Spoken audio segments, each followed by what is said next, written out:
Praise the Lord. सभी विश्वासी भाई बहनों को प्रभु यीशु मसीह में जय मसीह की। बाइबल शिक्षा चैनल पर आप सभी का स्वागत है। आज मैं आपके लिए बाइबल की पुस्तक से यूहन्ना अध्याय 8 का 1 से 11 वचन लेकर आई हूँ, व्यभिचारिणी को क्षमा। तो चलिए भाई और बहनों, हम वीडियो स्टार्ट करते हैं।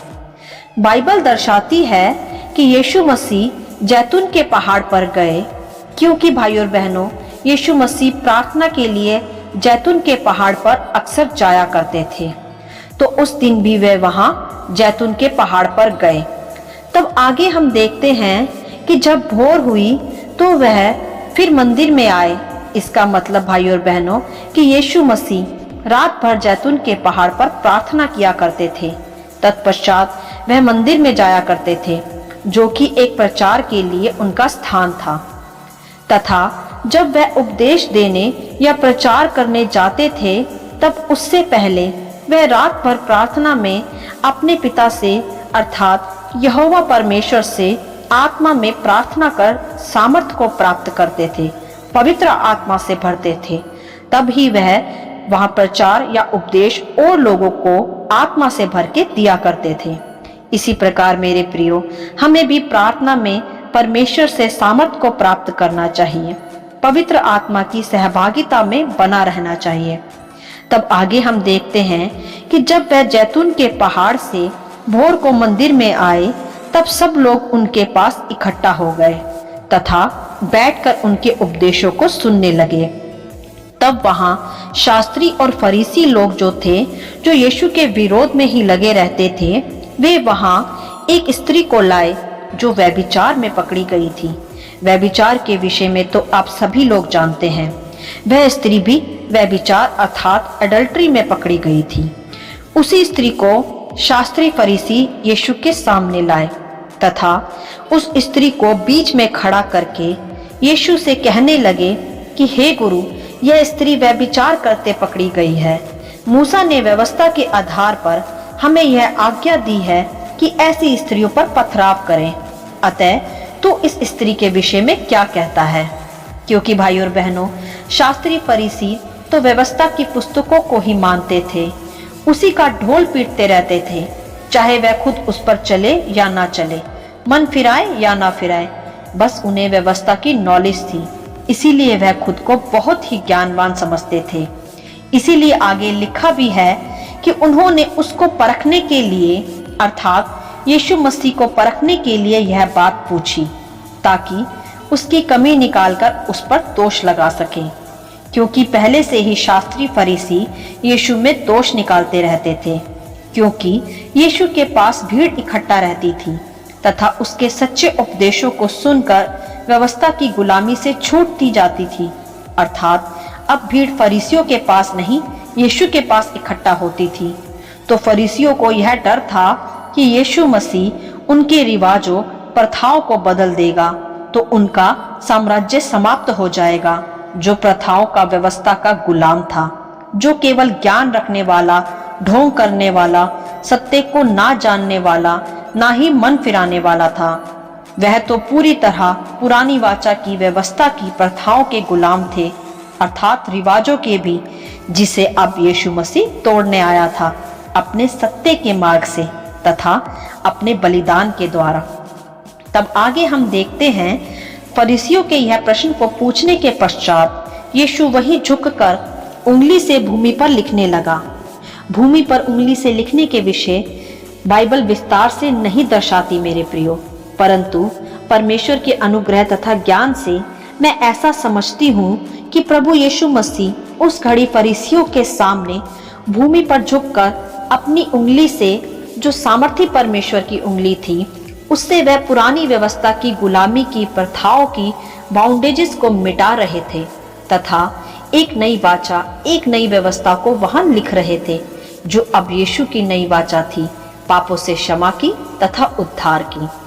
तब आगे हम देखते हैं कि जब फरीसी उससे पूछते रहे सवाल को, तब यीशु ने सीधे होकर एक बात उनसे कही, तुम में जो निष्पाप हो वही पहले उस स्त्री को पत्थर मारे। और फिर झुककर यीशु उंगली से भूमि पर लिखने लगा। यह था यीशु का उत्तम जवाब उन फरीसियों के लिए। हालेलुया। क्योंकि मेरे प्रियो, बाइबल दर्शाती है कि हम में से कोई भी ऐसा नहीं जिसने पाप ना किया हो, क्योंकि मनुष्य पाप की संतान बना तथा पाप की गुलामी में जिया तथा पाप में ही मरा। केवल वही छुटकारा पाते हैं जो यीशु पर विश्वास कर अपने पापों की क्षमा मांगते हैं तथा मन फिराते हैं। तो इसी प्रकार आगे हम देखते हैं कि वहां खड़े सभी मनुष्य, क्या छोटे क्या बड़े, सब एक एक करके वहां से निकल गए। केवल वहां यीशु ही रह गया, क्योंकि मेरे प्रियो, केवल यीशु ही निष्पाप मनुष्य था वहां। बाकी सब ने अपनी जीवन शैली में पाप किए थे और वे जानते भी थे कि वे पाप की गुलामी करते हैं। कोई भी निष्पाप नहीं था। उनमें से जो उस स्त्री पर इल्जाम लगा रहे थे वे सब भी वहां से चले गए। क्योंकि भाई और बहनों, समझने वाली बात यह है कि क्या वह स्त्री अकेले ही व्यभिचार में गिरी थी?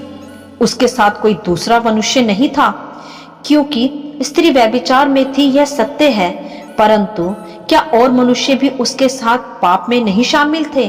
और इसके अलावा भी वह अपनी जीवन शैली में और भी पाप कर चुके थे। इसीलिए वह वहां से एक एक करके निकल गए, क्योंकि वे तो झूठा ज्ञान रखते थे व्यवस्था का। केवल ढोंग करने वाला, मन फिराव या पापों से दूर रहना उन्हें नहीं आता था।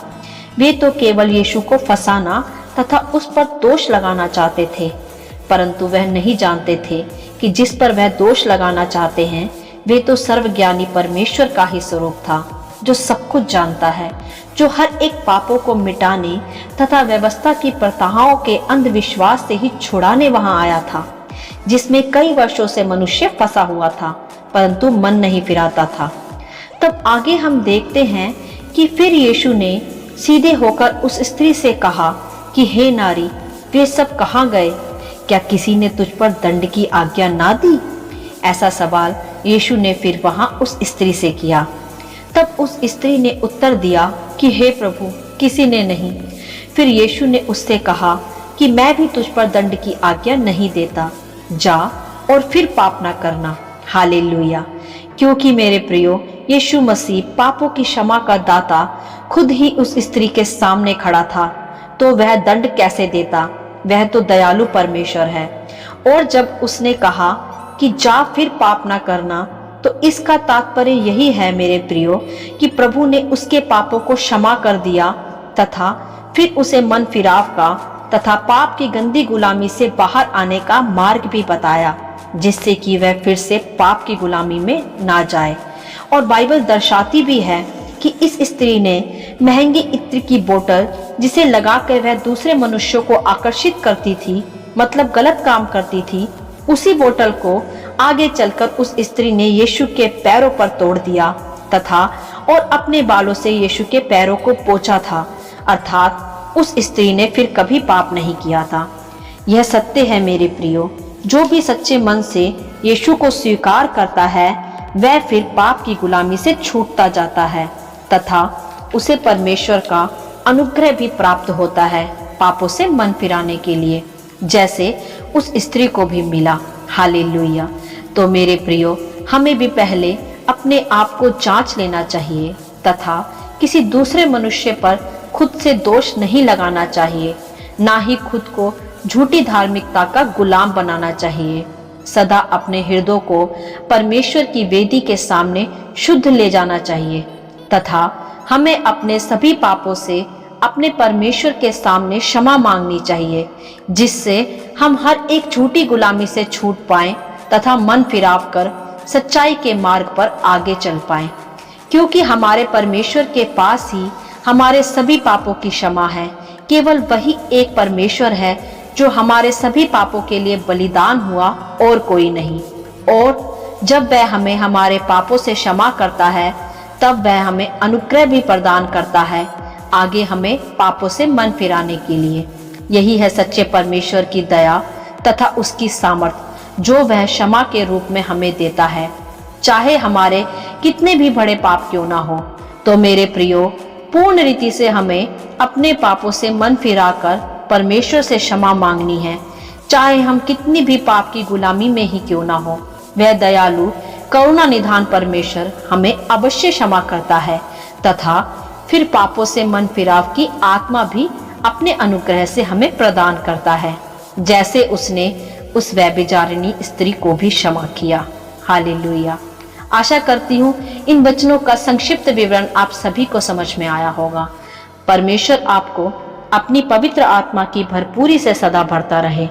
आप इन्हें दूसरों के साथ भी बांट सकते हैं, क्योंकि हमारे प्रभु यीशु मसीह की यही इच्छा है। आमीन and God bless you all.